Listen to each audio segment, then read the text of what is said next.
దేవుని చిత్తం ఏమిటా మరి ఎలా నేను ఏ వర్తమానం ఇవ్వాలి చాలా విషయాలు ఉన్నాయి బైబిల్ ఎన్నెన్నో విషయాలు తెలుసుకోవడానికి కృపనిచ్చిన దేవుడు మరి ఈ ఫస్ట్ ఇండిపెండెంట్ బాప్టిస్ట్ సంఘంలో ఆరాధించడానికి వస్తున్న దేవుని ప్రియ బిడ్డలకు ఏం అంశం మీద వారికి నేను తెలియచేయాలని అనుకున్నప్పుడు వెంటనే దేవుడు ఈ తలం ఇచ్చాడు. దేవుని చిత్తాన్ని తెలుసుకోవడం ఎలా? ప్రియమైన దేవుని బిడ్డలారా, కీర్తన గ్రంథంలో మనం ఒకసారి 37వ అధ్యాయము 23వ వచనాన్ని మనం చూద్దాం. 37 ఒకరి నడత యెహోవా చేతనే స్థిరపరచబడును, వారి ప్రవర్తన చూచి ఆయన ఆనందించును. చాలు. ఏ వ్యక్తి యొక్క నడకైనా దేవుడు స్థిరపరచాలి.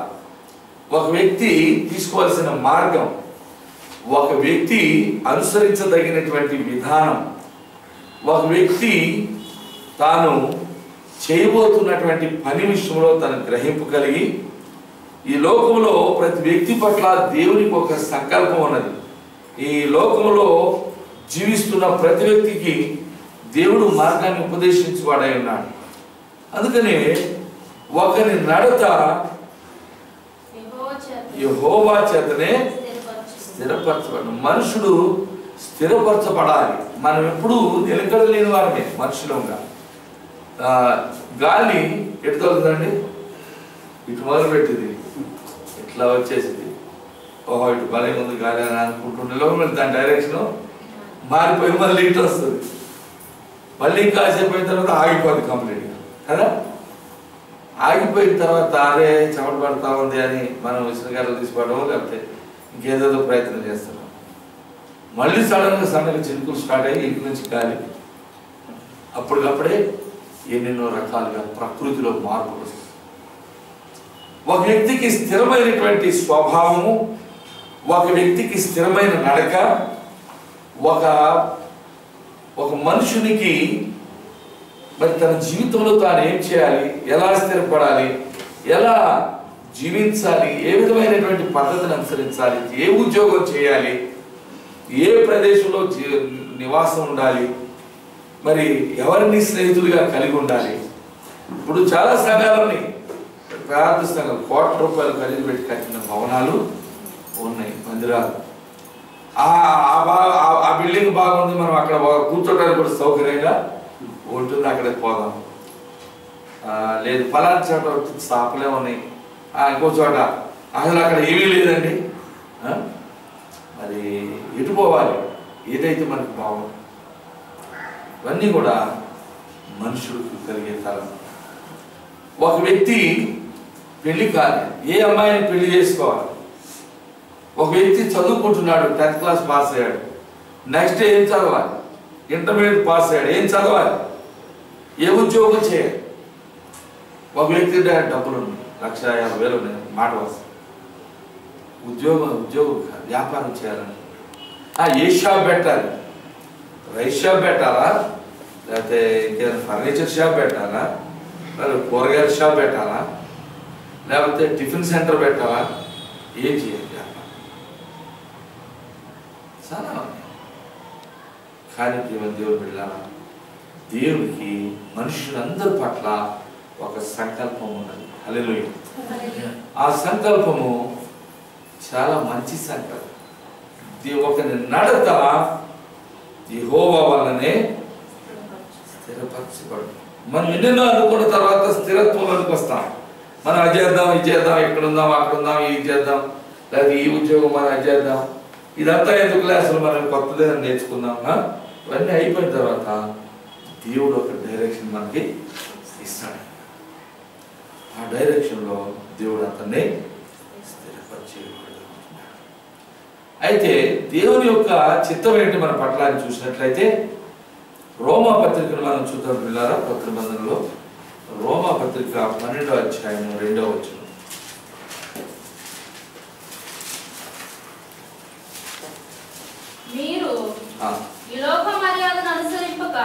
మీరు ఈ లోక మర్యాదను అనుసరింపక ఉత్తమమును అనుకూలమును అయిన సంపూర్ణమునైన దేవుని చిత్తమేదో పరీక్షించి తెలుసుకున్నట్లు మీ మనస్సు మారి నూతన మగుట వల్ల రూపాంతరము పొందుడి. హల్లెలూయా. ప్రియులారా, దేవుని చిత్తమేదో అనేది మనం పరిశీలనగా చూచి ఇది మనకు మంచిది, ఇది దేవుని చిత్తము, ఇది దేవుని ఏర్పాటు, ఇది దేవుని యొక్క పద్ధతి, దేవుని యొక్క లేఖనం ప్రకారం ఉన్నది, ఇది దేవుని భక్తుల యొక్క నడకలకు తగిన విధంగా ఉన్నది, ఇది దేవుని యొక్క చరిత్రలో చూసినట్లయితే గత కాలపు భక్తులు ఇలాగే చేశారు, మనకి ఇది మంచిది అని మనం ఒక తీర్మానం చేసుకోవడానికి మనం ఏం చేయాలట, మీరు ఈ లోక మర్యాదను అనుసరింపక ఈ లోకస్తులు ఆగండి. ఈ లోకస్తులు ఏం చేస్తారంటే, ఎలా ఏం చేద్దామని అనుకోండి స్నేహితులు, ఏమొద్దు కానీ మనం చీట్లు వేసుకుందాం అంటారు. చీట్లు వేసుకొని ఆ చీట్ల ప్రకారం పోతాం. ఆ మాటకు వస్తే బైబిల్లో కూడా కొంతమంది చీట్లు వేశారు. కానీ ఇక ఎప్పుడైతే దేవుని పరిశుద్ధాత్ముడు మనుషుల జీవితాలలో పనిచేస్తూ ఉన్నాడో, పరిశుద్ధాత్ముడు స్పష్టమైన రీతిలో మనుషుల్ని నడిపించేవాడుగా, నావికుడుగా ఉన్నాడు. అందుకని ఈ లోక మర్యాదను పట్టుకోవడం మనం మానివేయాలి. లోకస్తులు ఆలోచించిన విధానంలో మనం ఆలోచన చేయటము మానివేయాలి. ఈ లోకంలో పాపం ఉన్నది ప్రియులారా. పాపం మనిషిని పట్టివేస్తుంది, పాపం మనిషిని బంధిస్తుంది, పాపం మనిషికి స్వేచ్ఛ లేకుండా చేస్తుంది. ఈ పాపము ప్రతి మనిషిని చిక్కులు పెట్టేదిగా ఉంటుంది. కాలుకి పెడితే వేలికి, వేలికి పెడితే కాలుకి, మనిషిని కింద నుంచి పైదాకా బంధించి కట్లతో కట్టివేస్తుంది పాపం.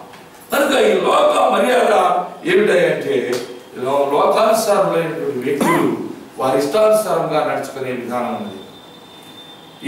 మరి ఏం చేయాలట, ఈ లోక మర్యాదను అనుసరింపక ఉత్తమమును అనుకూలమైనటువంటిది, సంపూర్ణం అంటే మత్స లేనిది, ఏ విధంగా తప్పు లేనటువంటిది, దారి తొలగా జాలనటువంటిది, సంపూర్ణమైనటువంటిది, మాన్యత కలిగింది, మనుషులలో మెప్పు పొందేటటువంటిది, దేవుని దృష్టిలో అంగీకారం పొందేటటువంటిది, ప్రతి మనుషుడు వీరికి చాలా బాగుంది కదా అని అనేటటువంటిది, ఉత్తమమైనది, శ్రేష్టమైనది, ఇక దానికంటే తక్కువది ఏమి, అది దానికంటే మెరుగైంది ఏది ఉండదు. ఏమండి మీరు ఇది ఎక్కడ కొన్నారండి, అబ్బో ఇది బెస్ట్ అండి అంటారు. బెస్ట్ అంటే ఏ దేశంలో అయితే ఫలానా ఉత్పత్తి బాగా, ఉదాహరణకి బాదం పప్పు ఇవన్నీ కూడా అటు ఆఫ్ఘనిస్తాన్ అటు సైడ్ బాగా పండుతుంది. ఇది ఎక్కడదండి, ఇది బెస్ట్ అండి ఆఫ్ఘనిస్తాన్ నుంచి వచ్చింది. మరి శ్రీకాకుళం సైడ్, మన విజయనగరం శ్రీకాకుళం సైడ్ జీడిపప్పు ఉంటుంది. కాబట్టి ఇది ఎక్కడ కేరళ ఉంటుంది. ఇది ఎక్కడదండి, బెస్ట్ అండి ఇది శ్రీకాకుళం నుంచి వచ్చింది, నంబర్ 1 పప్పు అంటారు. అంటే ఉత్తమమును అనుకూలమును, మరి దేవునికి ఇష్టమైనటువంటిది, అనుకూల సంపూర్ణమైన అయ్యున్న దేవుని చిత్తం. దేవుని చిత్తం ఎప్పుడు కూడా మానవుడికి ఉత్తమమైనటువంటిది. హల్లెలూయా. లేదండి, దేవుని చిత్తం మనకి శ్రేష్టమైనది కదా, ఉత్తమమైనటువంటిది, అనుకూలమైనది, సంపూర్ణమైనది. అది దాన్ని పరిశీలించి తెలుసుకోవాలంటే మనము మనస్సు మారాలి. అది దేవుని చిత్తం అలాంటిది. అలాంటి చిత్తాన్ని తెలుసుకోవాలంటే మానవ చిత్తంతో, మానవుని స్వచిత్తంతో, సొంత ఇష్టమును బట్టి, సొంత మార్గంలో నడుచుకుంటూ, సొంత కళలు కంటూ, సొంత దారిలో నడుచుకుంటూ ఉంటే అది సాధ్యం కాదు. మరి ఎలా సాధ్యమవుతుందంటే, మనస్సు మారి ఒక క్రొత్త మనస్సు కలిగి పూర్తిగా రూపాంతరం పొందిన. రూపాంతరం అంటే మీకు ఒక ఉదాహరణ చెప్తాను. ఒక సీతాకోక చిలుక ఉంది. సీతాకోక చిలుక ఆయన పుడుతున్న ముందు ఎట్లా తయారవుతుంది, ముందు అది ఒక గొంగళి పురుగు. ఆ గొంగళి పురుగు ఒక నిద్రావస్థలోకి వెళ్ళి అది ఒక ప్యూప దశ, ఆ దశలో నుండి అందులో కొన్నాళ్ళు ఉన్న తర్వాత పూర్తిగా దేవుడు ప్రకృతిలో మార్పులు తీసుకుని వస్తారు. హల్లెలూయా. అది నిద్రావస్థలో ఉంటుంది. దాని శరీరంలో మార్పు, దాని యొక్క రంగులో మార్పు, దాని స్వభావంలో మార్పు. అప్పుడు దాకా నేల ప్రాకుతూ మరి చెట్టుకి అన్ని ఆకులు తినివేస్తున్నటువంటి ఈ గొంగళి పురుగు ఆ ప్యూపాలో తయారై కొంతకాలం అయిన తర్వాత ఆ గూడులో నుంచి బయటికి అందమైనటువంటి ఒక సీతాకోక చిలుకగా, అది అప్పుడు దాకా పాకేది, చూస్తే అసహ్యం పుట్టేది, శరీరానికి తగిలితే దురద పుట్టేది కదండి. అటువంటి పనికి మాలి అభ్యాయపురుగు అంటారు. ఆ మంగళపురుగే మారిపోయి ఒక అందమైన కంటికి రమ్యమైనటువంటి ఆశ్చర్యకరమైన దేవుని అద్భుత సృష్టికి ఒక ప్రతీకగా ఉన్నటువంటి మంగళ పురుగు మారిపోయి సీతాకోక చిలుకగా అవతరిస్తుంది. హల్లెలూయా. దేవుని ప్రియమైన బిడ్డలారా, దేవునికి ఒక సంకల్పం ఉన్నది. ఒకరిని నడత యెహోవా చేతనే స్థిరపరచబడుతుంది. మనము స్థిరమైన వారమై, కదలని వారమై, ప్రభు యొక్క మరి కార్యాభివృద్ధి అందు ఎల్లప్పుడూ ఆసక్తులమై ఉండాలి అంటే మన మనస్సు మారి నూతనమవటం వలన రూపాంతరము పొందాల్సిందే. మన గొంగళి పురుగు స్వభావము, మన గొంగళి పురుగు తత్వము, మన గొంగళి పురుగు రూపము అన్నీ పోవాలి.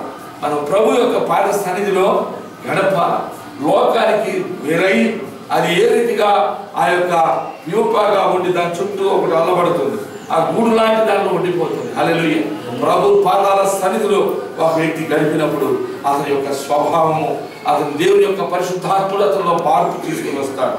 దేవుని యొక్క పరిశుద్ధమైన వాక్యము అతను చదువుతూ ధ్యానిస్తూ తన నిజస్థితిని తెలుసుకొని, అయ్యో ప్రభువా, నేను పాపిని, నేను దౌర్భాగ్యులను, నేను ఎలాగో నేను మెప్పించగలను, ఎలాగూ శ్రేష్టమైన నీ చిత్తాన్ని తెలుసుకోగలను, నాకు జ్ఞానం లేదు, చదువు లేదు, విద్యాబుద్ధులు లేవు, నన్ను మార్చు, నన్ను నీ మహిమకరమైన చిత్తంలోనికి నడిపించు ప్రభువా అని ఒక వ్యక్తి దేవుని మీద ప్రార్థించవలసి వచ్చినాడు. ఆ రీతిగా ప్రార్థిస్తూ కనిపెడుతూ తన పశ్చాత్తాపడుచు తన ప్రతి విధమైన తప్పును దేవునికి అప్పగించుకొని, దేవా నన్ను మార్చు, నన్ను ఒక క్రొత్త వ్యక్తిగా చేయమని మనస్సు మార్చుకొని వాక్యమును చదువుకుంటూ వాక్య వెలుగులో తను పరిశీలించుకున్నప్పుడు తన తప్పుతాలు తను తెలుసుకుంటాడు. ఆ తెలిసిన తప్పులను ఒప్పుకొని ఆ మనిషి విడిచిపెట్టడానికి దేవుడు సహాయం చేస్తాడు. తగిన కాలంలో దేవుడు అతన్ని ఆత్మలో మార్పు తీసుకుని వచ్చి ఆ యొక్క గొంగళి పురుగలా మారిపోయి ఒక అందమైన సీతాకోక చిలుకగా అవుతూ ఉంటాడు. హల్లెలూయా. అంతేకాదు ప్రియమైన దేవుని బిడ్డలారా, మరి ఆయన యొక్క చిత్తం ఏదో మీరు తెలుసుకోవాలని కూడా ఆయన కోరుకుంటున్నాడు. ఆయన చిత్తం ఎలా ఉన్నది అంటే ఎఫెసీ పత్రికలో 5వ అధ్యాయము చూడండి. ఎఫెసీ పత్రిక 5వ అధ్యాయము 17వ వచనంలో, ఎందు నిమిత్తము మీరు అవివేకులు కాక ప్రభు యొక్క చిత్తమేదో గ్రహించుకొనుడి. ప్రభు యొక్క చిత్తమేదో గ్రహించుకోవడానికి మనిషి ఏం చేయాలట? అవివేకులు, తెలివి తక్కువ వారు, అజ్ఞానులు, లోక సంబంధులు, సాకార సంబంధులు, వ్యర్థులు, నిష్ప్రయోజనమైన కార్యములలో మునిగి తేలుతూ ఉంటారు. మద్యపానము, అల్లరి, దూషణ, మరి ఇంకా బలహీనమైనటువంటి జీవిత విధానము. మరి వాడు ఎందులో నడవాలో అంధకార క్రియలలో నడుచుకుంటాడు. వారికి నడవాల్సిన మార్గం వారికి తెలియదు. సాతాను యొక్క తొత్తుగా బ్రతుకుతుంటాడు. అటువంటి దినములు చెడ్డవు కనుక సమయమును పోలించేవారుగా ఉంటారు వారు. ఎవరు? అజ్ఞానం. దేవుని నమ్ముకున్నంత మాత్రం చేత ఆ వ్యక్తి పూర్తి జ్ఞానం కలవాడవుతాడంటే, జ్ఞానం కలవాడవ్వాలంటే ఏం చేయాలి? లేఖనములను పరిశీలించాలి, దేవుని వాక్యాన్ని చదవాలి, దేవుని యొక్క పాదాల దగ్గర కనిపెట్టుకోవాలి, ప్రార్థనకి ఎక్కువ సమయం కేటాయించుకోవాలి. పొద్దున్న లేచిన కాడ నుంచి రాత్రి పడుకునే వరకు మరి మనిషి తన సొంత పనుల్లోనే ఉన్నట్లయితే, తన సొంత ఆటలు పాటల్లోనే, తనకు సంతోషం శరీరాన్ని ఉప్పొంగ చేసే విషయాల్లోనే, తన స్నేహితులతో గడిపే సమయంలోనే, ఇతర విధాలైనటువంటి వ్యాపకాలలో మనిషి గడిపినట్లయితే ప్రయోజనం లేదు. కానీ ఇక్కడ అంటున్నాడు 15వ వచనంలో, ఎఫెసీ పత్రిక మరి 5:15, దినములు చెడ్డవి కనుక మీరు సమయమును పోనీక సద్వినియోగం చేసుకోవచ్చు, అజ్ఞానుల వలె కాక జ్ఞానుల వలె నడుచుకున్నట్టు జాగ్రత్తగా నడుచుకునేటట్టు జాగ్రత్తగా చూసుకోవాలి. అజాగ్రత్తగా ఉంటే ఇంకా అజ్ఞానంగానే సమయం అంతా వృధా చేసుకుంటాం. చాలా కాలం ప్రార్థన చేసాము, మరి సమాధానం కొరకు. అయ్యో ప్రభువా, పోయినసారి దైవదాసులు వచ్చారు, మరి వెళ్ళాము, చూసాము, వచ్చాము, మళ్ళీ చూస్తే అమ్మాయి రాలేదు ప్రభువా, నీ చిత్తం మరి శోధనలో ఉందేమో సహాయం చేయి, బాధలో ఉంటే బాధ నుంచి బయటపడేది ఆయన, మరి నీ సన్నిధికి రాబోదు కాబట్టి సరైన రీతిలో నడుచుకోలేదని ప్రార్థన చేసి చాలాసార్లు అడుగుతూ ఉన్నాను కానీ మరి కనపడలేదన్నారు. తర్వాత పాస్టర్ గారు ఏదో అన్నారు, నాకు గుర్తులేదు. మొత్తం మీద మరి సమాధానాన్ని ఈరోజు చూసేసరికి చాలా సంతోషపడుతున్నాను. ఎందుకంటే చాలా సాధ్యమే మనిషి తను నడిచే విధానంలో మార్పు రావడం సాధ్యమే. ఎవరో ఒక స్నేహితులు కలుస్తారు, ఆయన ఎందుకు లేను అనవసరంగా టైం అంతా వేస్ట్ చేసుకుంటావు, ఇది చేయరాదు అని అంటారు. నిజమేనంటావా? నిజం కాకపోతే ఏంటి అని సరే వెంటనే కానీ అంటే కానీ చేస్తానే ఉంటాడు. సాధారణ గాడు కానీ అంటాడు. మనుషులు తెలియక ఏమి మంచిదేమో అని భ్రమపడి కనుక మనము ఏం చేయాలంటే సమయాన్ని సద్వినియోగం చేసుకోవాలి. అజ్ఞానుల వల్ల కాక, అజ్ఞానులు ఏం చేస్తారు, మంచిదేదో చెడేదో తెలియక ఈ దారి బాగానే ఉందనుకుంటే పరుగులు పెట్టి పోతా ఉంటా, పోయి పెట్టి డామున అందులో పడిపోతారు. ఇవి లేపేవాడు ఎవడు? ఎవరే? నాతో సహా మనలో ప్రతి ఒక్కరు. నేనేం నన్ను మినహాయించుకొని ఇప్పుడు మాట్లాడిన సుమా, మనం మనుషులం. హల్లెలూయా. దేవుడు మనకు సహాయం కావాలి. మంచి గొర్రెల కాపరి మనకు కావాలి. నేను గొర్రెలకు మంచి కాపరిని అంటున్నాడు ప్రభు. ఆయన కాపుదలలో మనం శ్రద్ధగా ఆయన మనకు పెంచుతాడు, మనకు మంచి మేపుతాడు. హల్లెలూయా. శాంతికరమైన జలముల యొద్ద ఆయన మనం నడిపిస్తాడు. అక్కడ ఏమి మురికి నీళ్ళు ఉండవు. మన ప్రభువు నడిపించే స్థలంలో శాంతికరమైన నీళ్లు, ఏ కదలిక లేకుండా శాంతిగా ఉంటాయి. ఆ నీళ్లు పైనుంచి కింద కనపడతా ఉంటాయి, కింద పురుగులు పూసి ఉండవు కదండి. ఆ నీళ్లు పరిశుభ్రంగా ఉంటాయి, ఇసుక కనపడతా ఉంటుంది, స్పష్టమైన స్వచ్ఛమైన నీరు. అటువంటి నీరు ఆయన మనకి ఇస్తాడు. హల్లెలూయా. అంతేకాదు పచ్చని పచ్చిక బయలులో ఆయన మన్ని తన గొర్రెల వెనుక మన్ని మేపుతాడు. హల్లెలూయా. ఆయన యొక్క వాక్యం శ్రేష్టమైనది. ఆయన ప్రియమైన బిడ్డలకు ఆయన కాపుదల ఉన్నది. ఆయన కాపుదలలో నుంచి తప్పించుకొని 99 గొర్రెల బిడచి ఒంటరి అయినా గొర్రెను మిడకే, ఒంటరి అయినా గొర్రెను మిడకే, సిలువ చెంత చేరిన నాడు కలుషములను కడిగివే. హల్లెలూయా. గొర్రెలు తప్పించుకుంటాయని దాని అర్థం కదండి. మంచి దొడ్డిలో ఉన్నాయి, మంచి ఆహారం దొరుకుతున్నది, మంచి స్వచ్ఛమైన నీరు దొరుకుతున్నాయి. కానీ గొర్రెలకు పైకి చూసి ఇటు అటు చూసి గ్రహించుకునే తెలివితేటలు గొర్రెలకు ఎక్కువగా. గొర్రె ఎప్పుడు తలవంచుకొని ఉంటుంది కానీ పైకి అంతా తెలిసి వస్తుందా కదా? చూడదు కదా. ఏ ఇది తెలియదు కాబట్టి గొర్రెలకి ఏ ఎదుట ఏదైనా బాతులు దానపడిపోయే అలవాటు ఉంది కాబట్టి అది డామనందులో పడ్డా దాని ప్రాణాలు పోయినా నాకేం కాదు అనుకుంటుంది, మరి చూపుతుంది అనుకుంటా అందులో పట్టమైందంట. కనుక పడిపోయే అలవాటు ఉన్న ఈ గొర్రెని పడిపోకుండా కాచే శక్తి యేసయ్య ఉన్నది. హల్లెలూయా. యేసయ్య కాస్తున్నాడు. ఆయన కాపుదలలో ఉండండి బిడ్డలారా. ఆయన చెప్తున్నారు, మీరు అవివేకులు కావద్దు, మీరు అవివేకులు కావద్దు, ప్రభు చిత్తమేదో గ్రహించుకొనుడి. నువ్వు ఆత్మీయంగా ఎదగాలి, నీవు ఆత్మీయంగా బలపరచబడాలి, నీవు దేవుని చిత్తాన్ని తెలుసుకోవాలి, దేవుని వెంబడించాలి, దేవుని బిడ్డలతో నడవాలి, సహవాసం చేయాలి. దేవుని యొక్క మార్గాలలో నీకు క్షేమం ఉన్నది. అది మద్యముతో మత్తులై ఉండకుంటున్నారు. ఇవాళ అనేక మంది అనేక రకాలైన మత్తు పానీయాలతో మత్తులో చిత్తైపోతున్నారు, మత్తు పదార్థాలు సేవిస్తున్నారు. అపవాది చెప్పే అబద్ధపు మాటలు మత్తెక్కిస్తూ ఉన్నాయి.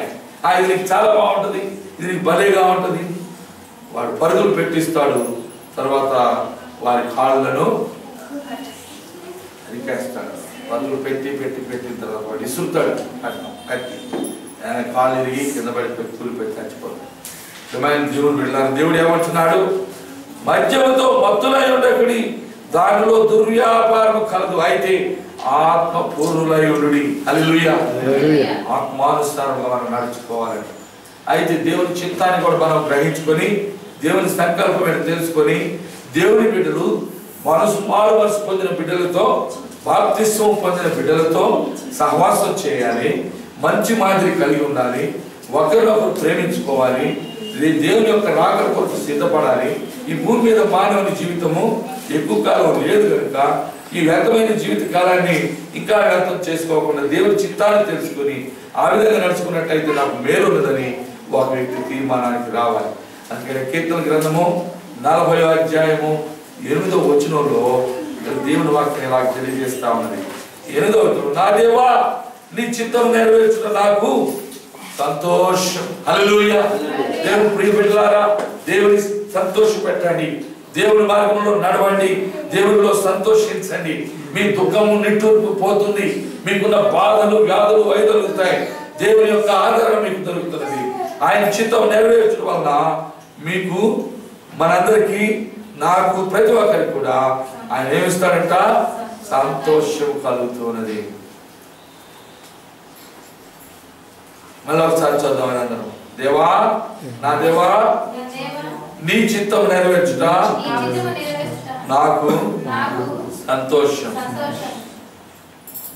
నా దేవా నీ చిత్తము నెరవేర్చుట నాకు సంతోషం.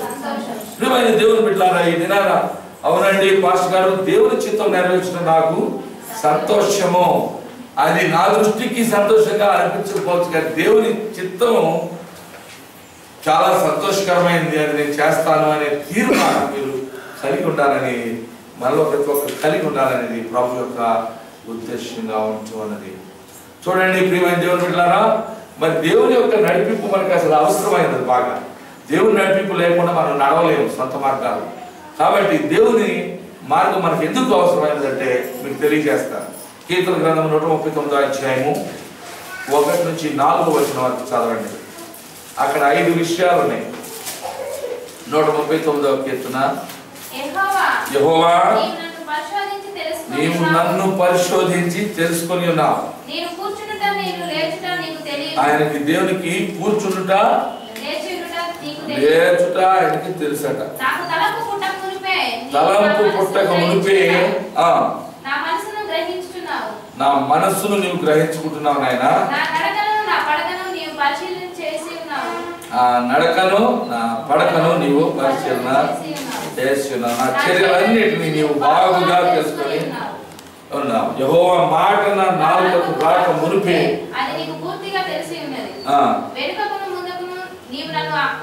ఆవరించి ఉన్నావు, నా మీద ఉంచి ఉన్నావు. ఇట్టి తెలివి నాకు మించినది. చాలు. చూసారండి ప్రియమైన దేవుని బిడ్డలారా, ఆయనకి తెలిసినవి ఏంటి చూద్దాం. ముందు కూర్చుడుట లేచుట తెలుసు, తలంపు పుట్టక మునిపే మనస్సు గ్రహించుకొంచున్నావు. ఆ నడకను పడకను పరిశీలన చేసి ఉన్నావు. నా చర్యలన్నిటినీ నువ్వు బాగా తెలుసుకొని ఉన్నావు. మాట రాక మునిపే ఆ మాట ఏమిటో కూడా ఆయనకు బాగా తెలుసు. మరి ఎందుకు తెలుసు ఆయనకి? నా మనసులో ఏముందో మీకు తెలియదు, మీ మనసులో ఏముందో నాకు తెలియదు. ఎందుకంటే తెలుసుకోగలిగిన శక్తి నాకు లేదు. ఎందుకంటే నేను మిమ్మల్ని తయారు చేసిన వాడిని, సృష్టించిన సృష్టికర్త నేను కాదు. ఆయన సృష్టించింది ఎవరు? దేవుడు. అందుకనే దేవునికి మన నడక, మన పడక, మన మాట, మన తలంపు, మన హృదయము, అందులో ఉన్న ఆలోచన అన్నీ కూడా ఆయన స్పష్టంగా ఎరిగినటువంటి వాడుగా ఉంటున్నాడు. అందుచేతనే మరి మానవుని యొక్క స్వభావం ఏమిటో, మానవుని యొక్క భవిష్యత్తు ఏమిటో, మానవునికి ఏది మేలుకరమో దేవుడు ఎరిగి ఉంటున్నాడు. హల్లెలూయా. మరి దేవుడు తెలుసుకున్నంతగా గొప్పగా మనం గురించిన సమాచారం మరి ఒకరికి తెలియదు. మనసుని బాగా క్లోజ్ ఫ్రెండ్స్ కూడా తెలియదు. ఎందుకంటే క్లోజ్ ఫ్రెండ్స్ ఎంతకీ పగలంతా కలుస్తారు, ఆడతారు, మాట్లాడతారు, తింటారు, మాట్లాడుకుంటారు, హృదయాన్ని పంచుకుంటారు. కానీ ఒక మనిషి యొక్క అంతరంగంలో ఉన్నటువంటి ఆలోచన మరి సాటి మనిషికి ఎక్కువగా తెలియదు. అందుచేత సృష్టికర్త అయిన దేవుడికి మన యొక్క భవిష్యత్తు ఆయనకి తెలుసు. మన యొక్క వర్తమాన కాలంలో జరుగుతున్న శోధనలు, ఈ ప్రస్తుత కాలమందు మనం ఎదుర్కొనే సమస్యలు, ఈ ప్రస్తుత కాలమందు మనం వేధించే మానసిక రుగ్మతలు, మనము అది ఎదుర్కొంటున్న శారీరక రోగములు, ఈ ప్రతివిధమైన బాధలు ఆయన చూస్తూ ఉన్నాడు పిల్లలు. అందుచేత దేవుని యొద్ద మనం దేవాన్ని చిత్తము నెరవేర్చుట నాకు సంతోషమని